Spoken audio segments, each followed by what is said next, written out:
कहते हैं झगड़ा लोगों की गलती से नहीं, घर में छिपी कुछ अदृश्य भूलों से होता है।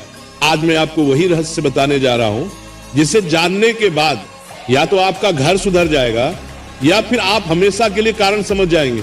अब आगे जो मैं आपको बताने जा रहा हूं उसका प्रभाव इतना गहरा है कि जिसने भी इस पावन कथा को श्रद्धा और धैर्य से पूरा सुना है उसके घर में झगड़ों की जगह शांति ने जन्म लिया है और टूटते रिश्तों में फिर से प्रेम लौट आया है। और प्रेम से बोलिए राधे राधे। और इस पावन कथा को अंत तक ध्यान से सुनिए, क्योंकि यह कथा सिर्फ सुनने के लिए नहीं, जीवन बदलने के लिए है। बहुत पहले की बात है, एक नगर था धर्मनगर। वहां एक सेठ रहते थे, नाम था धनदेव। धन खूब था, प्रतिष्ठा भी थी, मंदिर में दान भी देते थे, पर उनके घर का आंगन जैसे शांति से रूठा हुआ था। सुबह होते ही तकरार, भोजन पर कटु वचन, छोटी बात पर आग, और रात होते होते मन का भार इतना कि कोई किसी से आंख मिलाकर न बोले। उनकी पत्नी कहती मैंने क्या बिगाड़ा।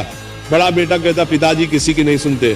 छोटा बेटा कहता भैया हमेशा मुझे नीचा दिखाते हैं। और सेठ धनदेव मन ही मन कहते सब मेरे खिलाफ हैं। एक दिन नगर में एक वृद्ध ब्राह्मण पधारे। देह पर धूल लगी थी, चेहरे पर तेज था और वाणी ऐसी की जैसे भीतर के बंधन खोल दे। लोग उन्हें शांतिदास कहते थे। सेठ धनदेव ने सुना कि ये शास्त्रों के ज्ञाता हैं, घर गृहस्थी के दोष भी समझते हैं। सेठ ने उन्हें आदर से बुलाया, पांव धोए, आसन दिया, फल पानी रखा और फिर एक सांस में कह दिया महाराज मेरे घर में सुख नहीं टिकता, झगड़ा रोज होता है। कारण बताइए, उपाय बताइए। मैं दान करता हूं, पूजा करता हूं, फिर भी घर में आग क्यों?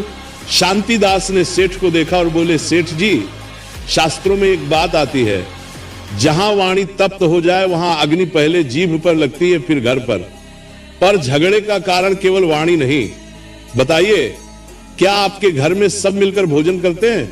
सेठ ने कहा कभी कभी, अब सब अपने अपने समय से खाते हैं। शांतिदास बोले और घर का द्वार क्या सूरज ढले भी खुला रहता है, भीतर बाहर का आना जाना? सेठ ने कहा हाँ, मुनीम आता है, पड़ोसी आते हैं, रिश्तेदार बहुत लोग आते हैं। शांतिदास ने फिर पूछा घर में देवस्थान कहाँ है, दीपक जलता है, तुलसी है, और क्या आप पूजा के बाद भी क्रोध कर लेते हैं? सेठ कुछ झेंपे, महाराज क्रोध तो हो जाता है। तभी भीतर से सेठानी की आवाज आई, इनसे पूछिए, ये हर बात में ताना देते हैं, बच्चों के सामने मेरा अपमान करते हैं।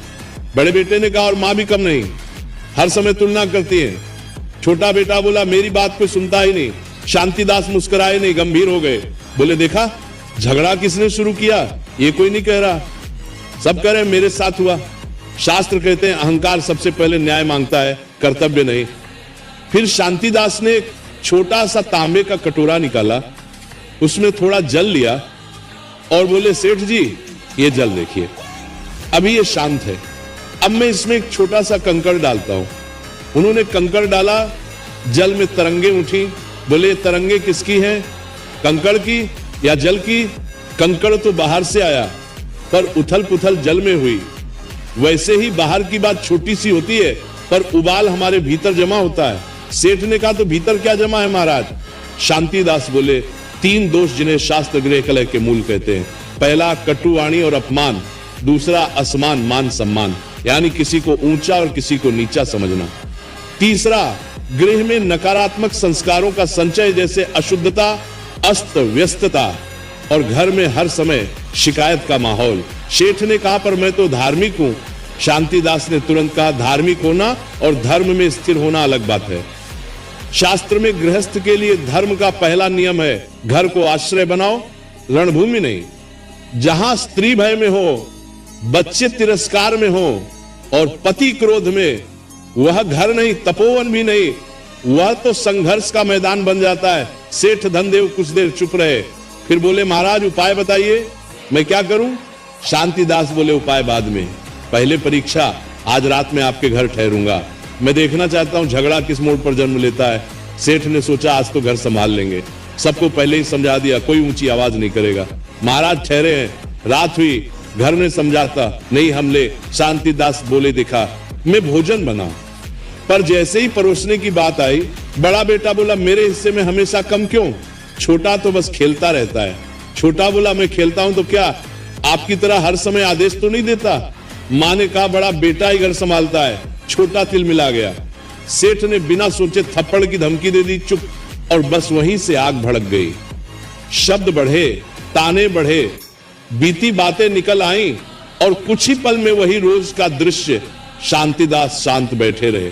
जब सब थककर चुप हुए तब उन्होंने केवल एक वाक्य कहा, झगड़ा रोटी से नहीं शुरू हुआ था, झगड़ा सम्मान से शुरू हुआ और सम्मान छीनने की शुरुआत तुलना से हुई। सेठ बोले, पर घर तो चलता ही तुलना से, कौन काम करता, कौन नहीं। शांतिदास ने कहा, कार्य का मूल्यांकन करो, व्यक्ति का अपमान मत करो, शास्त्र की मर्यादा यही है। वाणी में धर्म हो तो घर में लक्ष्मी टिकती है, वाणी में दम्भ हो तो घर में कलह टिकता है। फिर उन्होंने सेठ से कहा, एक काम करो, कल सुबह से 3 दिन तक एक नियम, कोई भी व्यक्ति घर में किसी को उसके पुराने दोष याद दिलाकर नहीं बोलेगा, न तुम हमेशा न तू कभी। शास्त्र कहते हैं जिस घर में हमेशा और कभी जैसे शब्द आ जाएं, वहां सत्य नहीं रहता, केवल आरोप रहता है। सेठ ने कहा, और अगर कोई नियम तोड़े, शांतिदास बोले, तो दंड होगा उस दिन, वो व्यक्ति देवस्थान में दीपक जलाकर मौन रखकर घर के सबसे छोटे सदस्य से क्षमा मांगेगा, क्योंकि अहंकार को तोड़ने का सबसे सरल उपाय है झुकना सीखना। इतना सुनते ही बड़ा बेटा मन में जल गया, मैं क्यों झुकूं। छोटा भी सोचने लगा, मुझसे क्षमा मांगेंगे तो अच्छा लगेगा। सेठानी के भीतर भी विचार आया, अगर ये सच में झुके तो घर बदल सकता है। लेकिन सेठ धनदेव के भीतर सबसे बड़ा युद्ध चल रहा था, मैं घर का मुखिया हूं, मैं क्षमा मांगू। शांतिदास ने जैसे उसका मन पढ़ लिया, बोले, सेठ जी, मुखिया वही है जो आग देखकर पानी बने, जो आग में घी डाले, वो केवल मालिक है, मार्गदर्शक नहीं। और फिर शांतिदास उठे, देवस्थान के पास गए। उन्होंने देखा देव की मूर्ति तो थी, पर धूल जमी थी, दीपक बुझा पड़ा था, तुलसी सूखी थी। उन्होंने धीरे से कहा, जहां ईश्वर की स्मृति केवल दीवार पर रहे और हृदय में न उतरे, वहां वाणी का नियंत्रण टूटता है, और जब वाणी टूटती है तब संबंध टूटते हैं। सेठ ने कांपती आवाज में पूछा, महाराज, क्या हमारे घर में कोई दोष है, कोई वास्तु, कोई दुष्ट छाया? शांतिदास बोले, दोष है, पर पहले मन का दोष, फिर घर का और फिर संगति का। शास्त्र कहते हैं, जिस घर में दिन भर परनिंदा, कटाक्ष, अपमान और क्रोध का धुआं उठे, वहां नकारात्मकता जमती है। उसे लोग छाया कहते हैं, पर छाया बाहर से नहीं आती, हम ही बनाते हैं। सेठ धनदेव की आंखें नम हो गई। बोले, तो शुरुआत कहां से करूं? शांतिदास ने कहा, शुरुआत आज से एक वाक्य से। अभी इसी क्षण अपने परिवार के सामने कहो, मेरी वाणी से यदि तुम्हें चोट लगी हो तो मैं क्षमा चाहता हूं।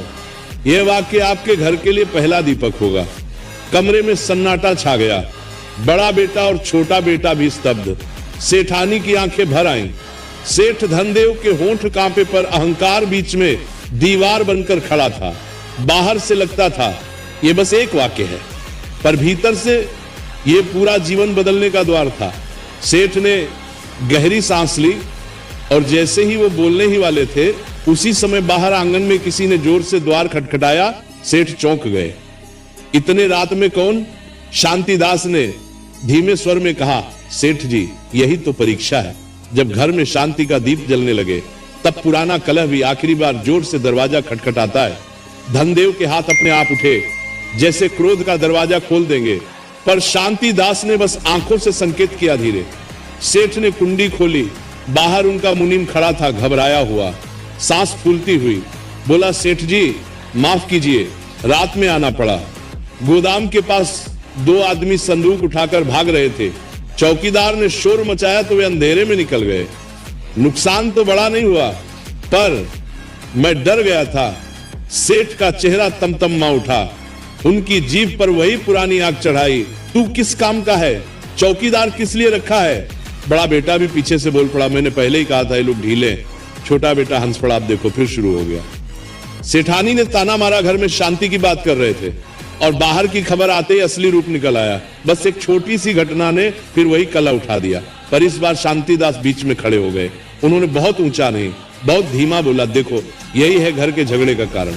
बाहर चोरी हुई नहीं, भीतर धैर्य चोरी हो गया। धन का नुकसान नहीं, धर्म का नुकसान हो रहा है। मुनीम सिर झुकाए खड़ा था। शांतिदास ने उससे कहा, तुमने सूचना दी, यह तुम्हारा कर्तव्य है। भय हो तो भी सत्य कहना चाहिए। फिर वे सेठ की ओर मुड़े, और आपका कर्तव्य है डांटना नहीं, व्यवस्था बनाना। क्रोध से केवल अपमान बढ़ता है, समाधान नहीं। सेठ के भीतर कुछ टूटने लगा। उन्हें अपने पिता की सीख याद आई। घर की देहरी के भीतर आवाज ऊंची हो तो लक्ष्मी बाहर निकल जाती है। उन्होंने पहली बार मुनीम से नरम स्वर में कहा, ठीक है, सुबह बैठकर व्यवस्था करेंगे, तुम जाओ विश्राम करो। घर में सन्नाटा छा गया, पर अब यह सन्नाटा भारी नहीं था, हल्का था, जैसे तूफान के बाद हवा साफ हो। शांतिदास ने धीरे से कहा, अब बोलो सेठ जी, वही वाक्य जो दीपक बनता है। सेठ धनदेव ने पत्नी की ओर देखा, दोनों बेटों की ओर देखा। उनकी आवाज भर्रा गई, मेरी वाणी से, मेरे व्यवहार से यदि तुम्हें चोट लगी हो तो मैं क्षमा चाहता हूं। मैं मुखिया हूं, इसलिए मुझे ही पहले बदलना होगा। सेठानी की आंखों से आंसू बह निकले। प्रिय दर्शक बंधु, कथा समाप्त होने से पहले मैं आपसे सिर्फ इतना ही कहना चाहता हूं, आपके एक छोटे से क्लिक में किसी की जिंदगी बदलने की ताकत छुपी है। हम इस चैनल से जो भी कमाई होती है उसका हर हिस्सा एक इंसान, एक पशु पक्षी और एक जीव जंतु की सेवा में लगाया जाता है। जब आप सब्सक्राइब करते हैं, आप सिर्फ एक बटन नहीं दबाते, आप एक भूखे को भोजन देते हैं, एक घायल पक्षी का इलाज करवाते हैं, एक असहाय जीव को नई सांस देते हैं। शायद आप सोचें, मेरे एक सब्सक्राइब से क्या होगा? तो मैं दिल से कहता हूं, आपके एक सब्सक्राइब से एक जिंदगी मुस्कुराती है। तो आज अगर आपके दिल में जरा सा भी प्यार है, थोड़ी सी भी करुणा है, अगर आपको लगता है कि हम किसी के लिए कुछ अच्छा कर रहे हैं, तो इस नेक काम में बस एक लाइक और सब्सक्राइब से जुड़ जाइए। आपका हर क्लिक किसी की उम्मीद बन जाता है, किसी की प्रार्थना बन जाता है। तो आइए हम मिलकर सिर्फ कथा न सुने, बल्कि किसी जीवन के रक्षक भी बने। अभी सब्सक्राइब करिए और एक लाइक कर दीजिए और प्रेम का यह संदेश आगे बढ़ाइए। और हो सके तो कमेंट में जय राधे राधे जरूर लिखें। भक्तों, बगल में दिख रहे किसी भी पावन वीडियो पर क्लिक करिए, वहां महत्वपूर्ण ज्ञान आपकी प्रतीक्षा कर रहा है।